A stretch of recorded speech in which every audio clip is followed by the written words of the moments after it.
Welcome back to The Breakdown with me, NLW. It's a daily podcast on macro, Bitcoin, and the big picture power shifts remaking our world. What's going on, guys? It is Saturday, July 8th, and that means it's time for the weekly recap. Before we get into that, however, if you are enjoying The Breakdown, please go subscribe to it, give it a rating, give it a review, or if you want to dive deeper into the conversation, come join us on the Breakers Discord. You can find a link in the show notes or go to bit.ly/breakdownpod. Well, as I said yesterday, I had all these best laid plans that were completely blown out of the water by news events that happened. Yesterday, it was, of course, all about Binance, and as I was finishing that story, another shoe dropped. You will no doubt remember earlier in the week that Cameron Winklevoss and Gemini threatened to sue Barry Silbert and his digital currency group. The open letter that they shared threw around a lot of very accusational words, including, of course, that big F word, fraud. The gist of their argument was that Barry was just playing for time and that he never intended to reach any sort of actual settlement when it came to all of Genesis's and DCG's debts, including the one that mattered most to them, the $1.2 billion owed to Gemini Earn users. Now, there were a number of different reactions to this. One of them was that the audience of this letter wasn't actually Barry, but in fact Earn users, whether that was to cynically shift blame away from Gemini's role in all of this, or less cynically that Cameron and Gemini just wanted to be seen as fighting for their users. Now, the second response to Cameron's open letter was actually a question. That was, if you're serious, why not just file the damn lawsuit? Now, I had said in a previous episode that the biggest reason for them not to was that it would be a pretty dramatic step that could end up with them not getting what they wanted in terms of an actual resolution. And frankly, between the time that we released that episode and this morning's events, it certainly seemed like the PR explanation had legs. For example, on July 5th, Cameron tweeted out, "Hey Barry, I'd like to invite you to a Twitter space to discuss our best and final offer. No lawyers, no advisors, just friends. I know Earn users would love to hear from you. You can be the first to tell them if you're accepting the deal. Let me know when you're free." Well, yesterday's close of business was the deadline that Gemini had given publicly for these threatened lawsuits. And while many anticipated that it would come and go without nary an action, lo and behold, there is a lawsuit, partners. At 10:43 Eastern Time this morning, Cameron Winklevoss tweeted, "Today, Gemini filed a lawsuit against DCG Co. and Barry Silbert personally in New York court. Barry was not only the architect and mastermind of the DCG and Genesis fraud against creditors, he was directly and personally involved in perpetrating it." The complaint tells the whole story, but let's start here.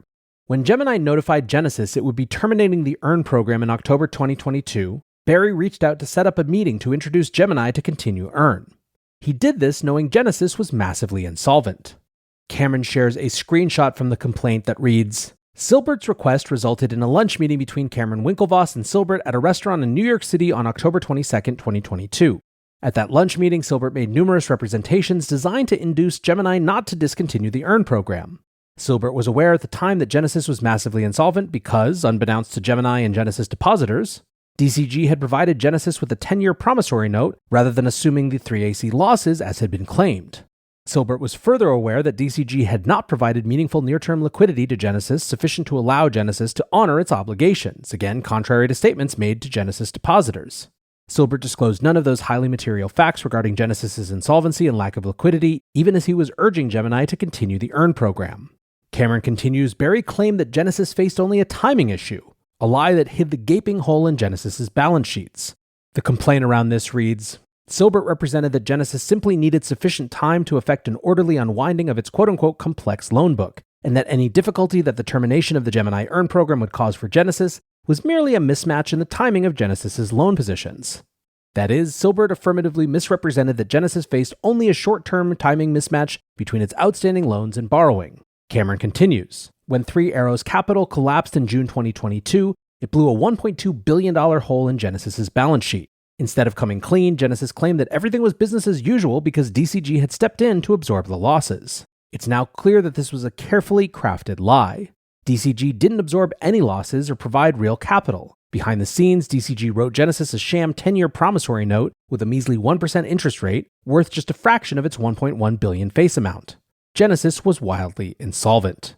From the complaint, quote, Genesis had told its depositors that the 3AC losses had been assumed or absorbed by DCG. That is, that Genesis had already been made whole for the entirety of its $1.2 billion loss. But the promissory note did no such thing, nor did the promissory note improve Genesis's immediate liquidity position. In practical terms, the promissory note was a mere paper obligation, an accounting trick designed to make it appear as if Genesis had positive equity and was actually able to meet its obligations to its depositors without requiring DCG to commit the financial support that would have been required to actually make Genesis whole for its losses. Cameron continues. Barry, DCG, and Genesis all conspired to create false financial reports to hide the truth from Gemini and creditors. One report pretended that this phony 10-year promissory note was a current asset, a total lie and complete misrepresentation. A falsified balance sheet pretended that the note was a receivable with a value of $1.1 billion. Another lie. Genesis's loan duration figures just pretended the promissory note didn't exist because that was the only way to hide it. They literally didn't include it in the calculations. Yet another lie. This fraud goes to the very top. Barry Silbert and other DCG executives were directly involved in these lies, and they lied again and again to conceal the truth from Gemini and other creditors. Mark Murphy, DCG then COO and current president, was copied when Genesis disseminated its fake financial reports. He knew that the reports lied about DCG's financial support for Genesis. Did he bother to correct them? No. Mark Murphy directly lied when he told a creditor that DCG had absorbed the 3AC losses. The whole promissory note scheme shows that Barry and DCG were in on the fraud. Its design and execution requires full participation and cooperation from Barry, DCG, and Genesis, and only works if it's hidden from creditors. From the complaint again, the basic nature of the promissory note also demonstrates that DCG was a willing participant in the scheme to mislead. After 3AC's collapse triggered a $1.2 billion loss for Genesis, depositors had good reason to question Genesis's liquidity and the solvency of its balance sheet. The note was, unbeknownst to depositors at the time, the basis of misrepresentations by Genesis that DCG had covered the loss. But a promissory note such as this would not be a rational response to depositors' concerns. The note did not provide any short-term liquidity, or on any reasonable statement of its actual present value on a balance sheet basis, the note represented at most a small fraction of Genesis's loss on the 3AC loan. For both DCG and Genesis, the promissory note made sense only if its existence and terms could be concealed, because doing so allowed DCG to pretend to support Genesis without taking on the financial costs that would have been required to actually do so. Put simply, the terms of the promissory note were tailor-made to allow DCG and Genesis to conspire to deceive Genesis depositors. Wrapping up, Cameron says, DCG and Barry personally are direct participants in the fraud that has damaged Gemini and hundreds of thousands of Earn users. This complaint is an important step in holding them accountable for what they have done. We look forward to our day in court. Now, this has only just started to hit the wires in many ways, so there isn't a ton of community response yet. There are, however, a ton of big week jokes. Barry famous for sending very cryptic Twitter messages that say this is going to be a big week. Macro CRG captured what a lot of people thought when he wrote, "This is incredibly damning. F in the chat for Barry." Adam Cochran stepped in with his own offer, saying, "An open letter to Barry. I will bid $1 for all DCG's IP, brands, and self-issued promissory notes, including your likeness, which will be used for big week meme shirts. You may still sell Grayscale. You have 24 hours to respond." So obviously by the beginning of next week, I assume that we'll have more information on this, maybe a response from DCG and Barry. But for now, the big news is that Gemini has followed through on their threats to sue both DCG and Barry Silbert personally. Now, another big and surprising piece of news came yesterday afternoon when the New York Times reported that the home of Kraken co-founder Jesse Powell was raided by the FBI back in March. According to anonymous sources, the raid was related to a criminal investigation into claims that Powell hacked and cyberstalked a nonprofit organization that he founded in 2007. During the operation, it was reported that electronic devices were reported to have been seized, and the nonprofit, called the Verge Center for the Arts, claimed that Powell interfered with computer accounts, blocked access to emails, and improperly accessed confidential materials. In the lead-up to these alleged events, Powell had been removed from the board of the nonprofit last year, with Verge claiming that he failed to attend board meetings and violated their, quote, guiding principles. Powell's removal from the board came after the same New York Times who was doing this reporting reported on debates on race and gender taking place within Kraken's workplace messaging system, which had very clearly tried to paint Jesse in a negative light. Now, Jesse has not been charged with any crimes, and the dispute with Verge is now the subject of a lawsuit in the California Superior Court. Jesse is claiming that he, quote, owns and has rightful access to the email accounts and remains a board member.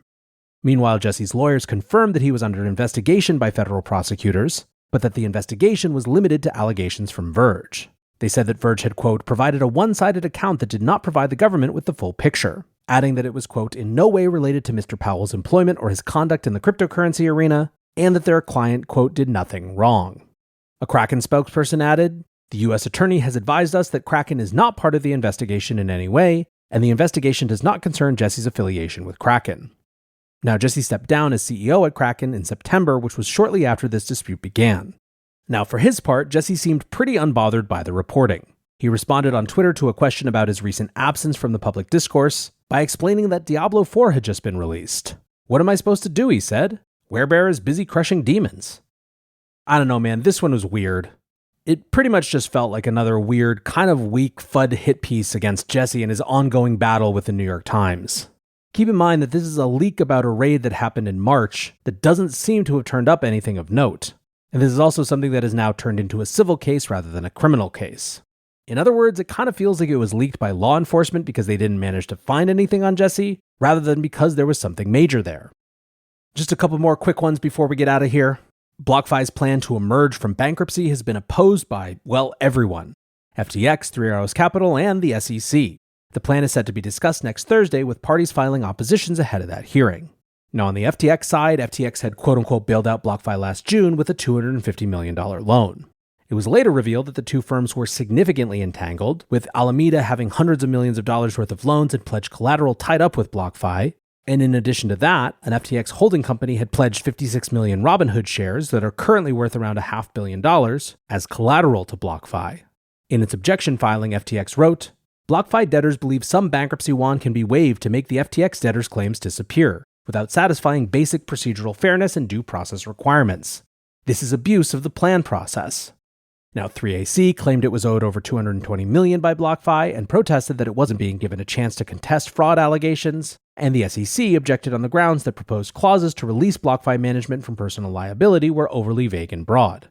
The regulator had placed similar objections to the Voyager bankruptcy plan, which subsequently fell apart after Binance backed out of a deal to acquire and distribute assets to creditors. Finally, BlockFi's creditors had previously criticized the plan, arguing that it was a convoluted and costly way to finalize the bankruptcy and primarily focused on absolving BlockFi executives from legal liability. In their filing, they called for the court to simply order a liquidation and end the needless cost to continued legal fees. They wrote, "It is time for the court to order an end to the burn and thereby end the extortion tactics." Lastly today, according to anonymous Bloomberg sources, a CFTC investigation has concluded that Celsius and its former CEO Alex Mashinsky broke U.S. regulations prior to the firm's collapse. If a majority of CFTC commissioners agree with the conclusion of the investigation, a lawsuit could be filed against Mashinsky by the end of this month. Attorneys with the Enforcement Division reportedly determined that Celsius misled investors and should have registered with the CFTC.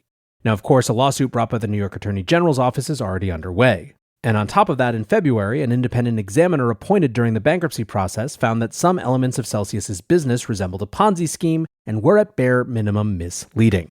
As they wrote in their report, in every key respect, from how Celsius described its contract with its customers to the risks it took with their crypto assets, how Celsius ran its business differed significantly from what Celsius told its customers. So there we go. There is some Saturday savagery for you. The specter of 2022 continues to haunt, although at least now it feels a little bit more in the rear view than it once did. Anyways, guys, that is going to do it for today's show. Until tomorrow, be safe and take care of each other. Peace.